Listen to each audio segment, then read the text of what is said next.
Well, Mark, you opened the season this weekend at home. I know you guys are really ready to hit the field and start playing somebody else. Kids have been working really hard, a couple of back-to-back 30-win seasons, and I know from a team standpoint, your goal is even greater than that this year. Sure. We want to keep building the program, and we've done I think a good job of flipping the script a couple of years ago, getting onto the winning side, and then maintaining that through last year. And we did graduate a few people, a few starters, but we had such quality depth and kids that were behind them that were really working hard, ready to go.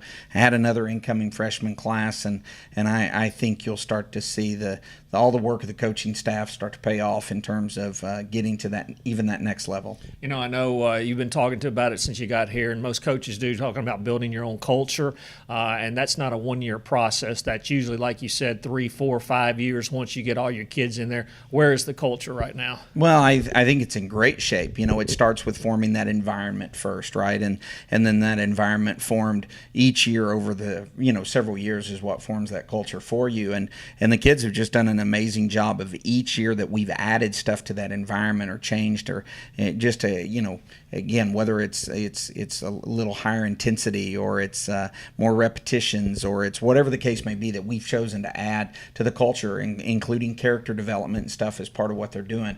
It's really seemed to have worked, and they've bought in, and now we do feel like that culture is firmly in place, and it's becoming a little perpetual. The kids are feeding off one another, and they are, the older girls are teaching the younger girls, all the things that you really like to see as a coach. As far as a challenge for you this year is you've got more depth than you've ever had at Louisiana Tech.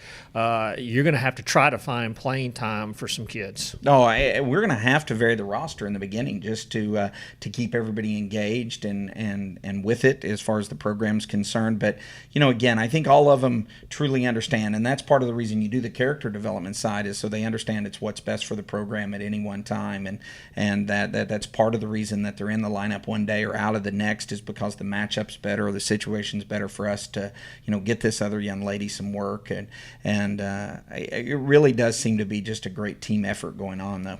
Let's start talk a little bit about your pitching staff. You got 4 arms this year, obviously. You got a returning first-team all-conference kid. You got Presley Galloway, who obviously was on the all-freshman team last year, and a couple of new arms in the lineup as well. Sure.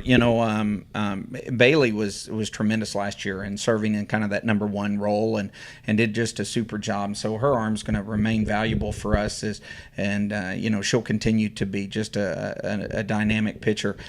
I've never seen anybody work harder than Presley. From a standpoint of wanting to be better, wanting to be great.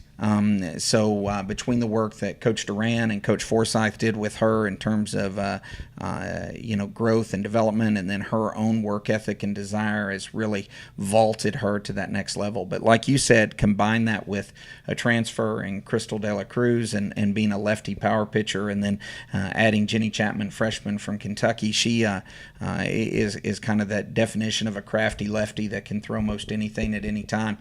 We really feel we can throw any number of combinations of pitchers at teams, and we're not going to have to ride just one, that we'll really be able to match up well against anybody, even in a 3-game series. I mean, what a luxury to be able to start 3 different pitchers in a 3-game series, and I feel like we could do that if we wanted to. Finish this sentence for me. This pitching staff will be successful if they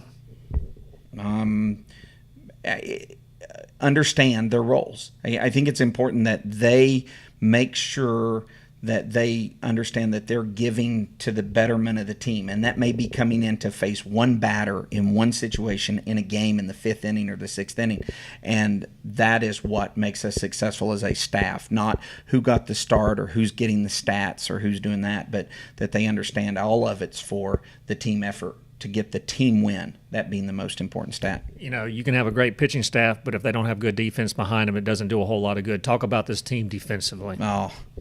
It all starts with Carly and Katie up the middle. Carly's taken away more base hits probably than anybody I've ever seen at second base, and Katie is just rock solid at shortstop, and she worked so hard this summer. She stayed here on campus and lifted and got stronger, and it really shows on the field. And so those two, the great chemistry between them. I mean, you watch the games and you can see it. It's so evident that they play so well together. And then you combine that with two great third basemen in Berkeley and Jessica Ball and what they're able to do in terms of both solidifying that hot corner. And I think they'll play a lot each. Basically, their bats are really good, so we'll find ways to get them in, even if they weren't the starter at third base. And then, of course, Pauline, Cassie, and Taria all at first base, based on whether we need power, we need a left-handed bat. One of those will probably always be the DH as well. So this infield is tremendous. And then if you move on to the outfield, I don't think we've ever had, or I know I haven't as a coach, ever had more speed or just defensive capabilities in the outfield. The first step, what they're able to go track down, we're going to take a lot of good hits away from a lot of good teams just because those girls go get it. Yeah, and you're going to have a struggle in the outfield because right now you got 4 of them, and all 4 of them really should be starters. Oh, yeah, and they show it to me on a daily basis. Yeah, I mean, so Tori's our most I guess senior leader in the outfield, most experience out there. Morgan had just the amazing freshman campaign and just truly shined offensively at the plate. But our 2 transfers, Jaslyn Crowder from Tyler Junior College and Allie from Texas Women's University, both have stepped in and just offensively pushed this team to another level. I mean, those 4 are going to be among our 4 top hitters. So yeah, but what a great problem to have, right? When you know you're struggling to who to play for what reason at what time, because that's how good they all are. I'll take that problem any day of the week.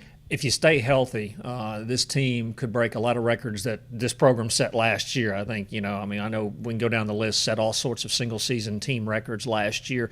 From a lineup standpoint, you've really got the luxury of being able to go right-handed, left-handed, heavy, or doing really whatever you want. You got speed, you got power, you got a little bit of everything. Yeah, and the versatility, both in defensively how we approach it from a pitching standpoint or offensively how we handle it. It really is. There's a lot of opportunities for this team to match up. And anytime as a team you're able to not only play to your strengths as a program, but to also within that play towards the other team's weakness, then I feel like you have a decided advantage. Talk a little bit about the schedule this year. We'll focus on the tournament coming up, but first just talk about the schedule as a whole, as far as you really try to increase it as far as the number of P5 teams you played and so forth. Sure, and it's important to upgrade your schedule based on your ability level. I may have jumped the gun a couple years ago with the schedule, but I think this year it's extremely challenging in terms of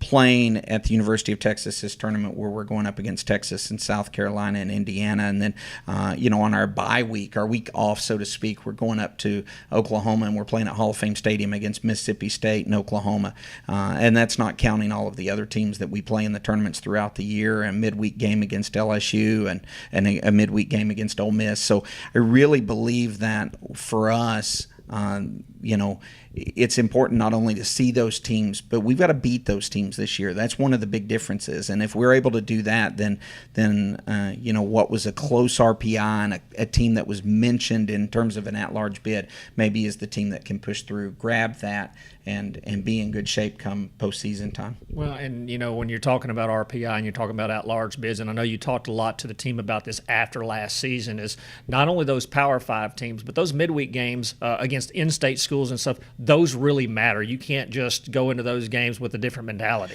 Well, it was frustrating last year because we knew as coaches that we were playing great every weekend. We were going into conference in hostile environments, playing extremely well, and then we'd turn around and we wouldn't look like the same team in the middle of the week. And I don't want to take anything away from that competition, because they are very good teams in their own right, but I felt like we needed to be better. And so, yes, we showed the teams where the loss of RPI points against some of those teams really did a lot to damage our chances of being, why we were in the 70s or the 80s when it came to RPI, when we were capable of potentially being in the 50s or the 60s. Finally, just talk a little bit about this weekend and what you want to see, what you're looking for.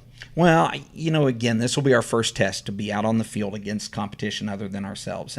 And so how do we maintain ourselves throughout, right, during both good times and bad?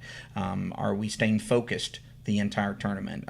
Especially now when you're playing doubleheaders, so you're out at the field longer than you've ever been, because now you're talking about being at the field maybe as long as 6 hours on some days.